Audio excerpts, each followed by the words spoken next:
It's Laura Eubanks of Design for Serenity with your succulent tip of the day, and Greg and I are here in Encinitas checking in on an installation that we did just a skosh over a year ago.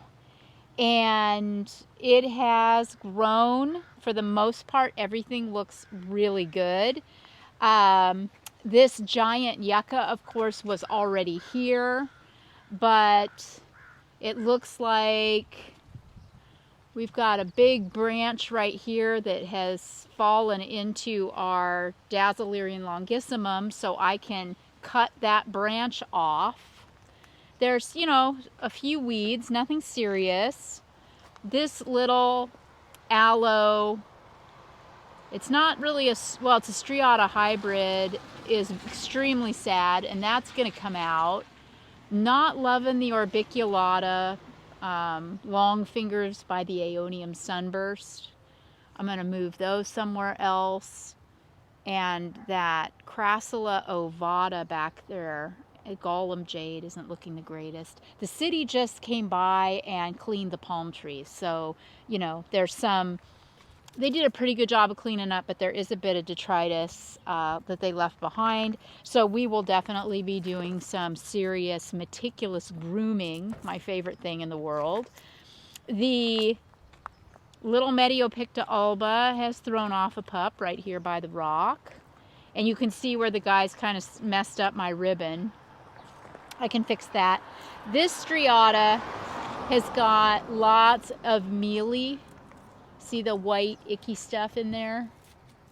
So I treat that with a chemical because I'm only here once a year and I don't have time to keep repeating. But if you want to use some insecticidal soap or some alcohol, if you want to go with a more organic approach, you sure can. But I'm going to use Ortho Home Defense on that.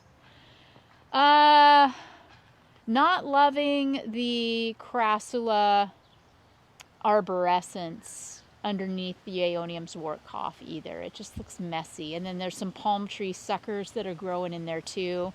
This Bicarnia recurvata was here as well. We planted around it, and it looks like it has been manhandled, like a gardener ripped a bunch of leaves off of it maybe. Or maybe the city thought they were doing her a favor. I don't know, but that looks really sad. We'll hope for the best on that. The Aeonium sunbursts are all thriving in this garden. This is another really coastal one. We're just, once again, about a couple blocks from the ocean. And so I doubt that these Aeonium sunbursts will really ever go particularly dormant. I mean, look at the Crassula ovata next to that sunburst, how it's thriving compared to the other one that we looked at. This little stand of Setivaria, I think, looks terrible. I will move something to put in its place. And I don't remember planting that combination, but I feel like I had to have. That Mediopicta alba and then that big stand of aloe crammed right next to each other. Not good. So somebody's going to get moved. And this mangave has gone off. I don't know. It must have tapped into some water. With this bloom, when it's done, we can just cut it off and the plant will be okay. But look at the difference in size between this one, which is a good 2.5 feet, and this one, which is behaving itself very, very nicely. I don't know. That's what keeps us humble, isn't it? Oh, I cannot wait to get in here and groom. Ooh, it's gonna feel good. I like what's happening here. Once I get this mangave moved, it's gonna open this up. I love the Portulacaria, the Dazzlerian, and the Crassula ovata here. Looks like we've got another striata back there by the Aeonium sunburst that is hidden. So maybe get that out and visible. This striata looks good. Doesn't have any issues that I see. The barrels obviously look great, but we need to clean off all of the little spent blooms. Then as we turn the corner, we have this big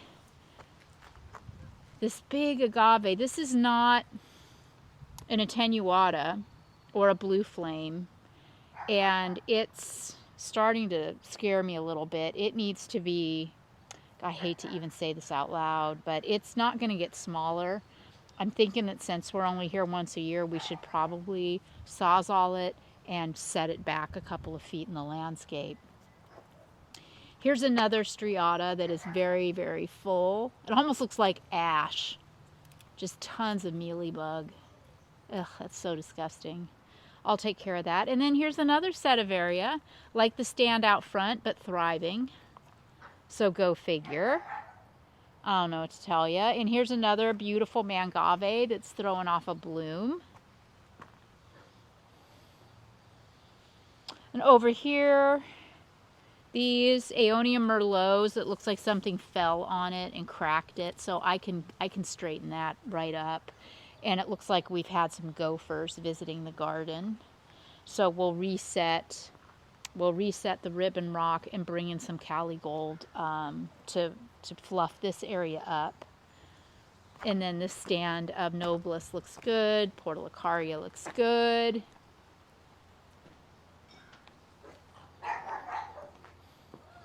Oh, that's right. Moved it over there. Then the tapestry.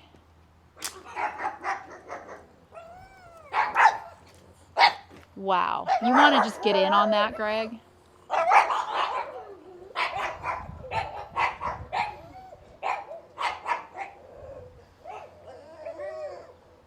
I don't feel like I even need to add any words. It's stunning. Just stunning.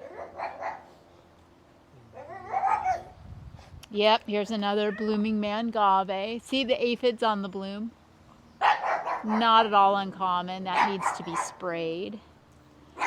Oh, looky here. This is fine right now, this perii, but it's not going to be, it's going to get crowded, but it's okay for now. I just love how these tapestries knit together, and it looks like we've got a Pride of Madeira trying to pop up right here, so I'll get rid of that. Very beautifully stressed Allocameronii. There's some deadheading that needs to happen here. But what a beautiful stand of plant material. This looks really dry. The Fred Ives right there, that Sahara, and then this cotyledon here, very dry. To check on the irrigation right there. Then this cactus, we worked around, and it's looking really good with its brand new babies. Here's what appears to have been some more gopher activity there and behind, which we'll work on that. And then my hope is that I can talk our client into letting me take the tapestry all the way to the end of her property here, the end of her fence line. The Pride of Madeira is really pretty right now, but it's not going to be for long. So, yuck. Get rid of that. Bring the tapestry all the way over. Then look at this bougainvillea. I'm wearing sunglasses and it's too bright. Whoa. In my wettest dream, you guys. This is what I want it to my back fence, my prison wall to look like this. Man. Dang. Hello. Wow. So gorge. All right. Well, we probably aren't going to be able to get to this maintenance for a minute because we're super slammed right now. But obviously, we'll bring you along on it when we do. This is an example of a typical installation a year in with no manipulation. This has been Laura Eubanks reporting from Encinitas, California with your succulent tip of the day. Bye, guys.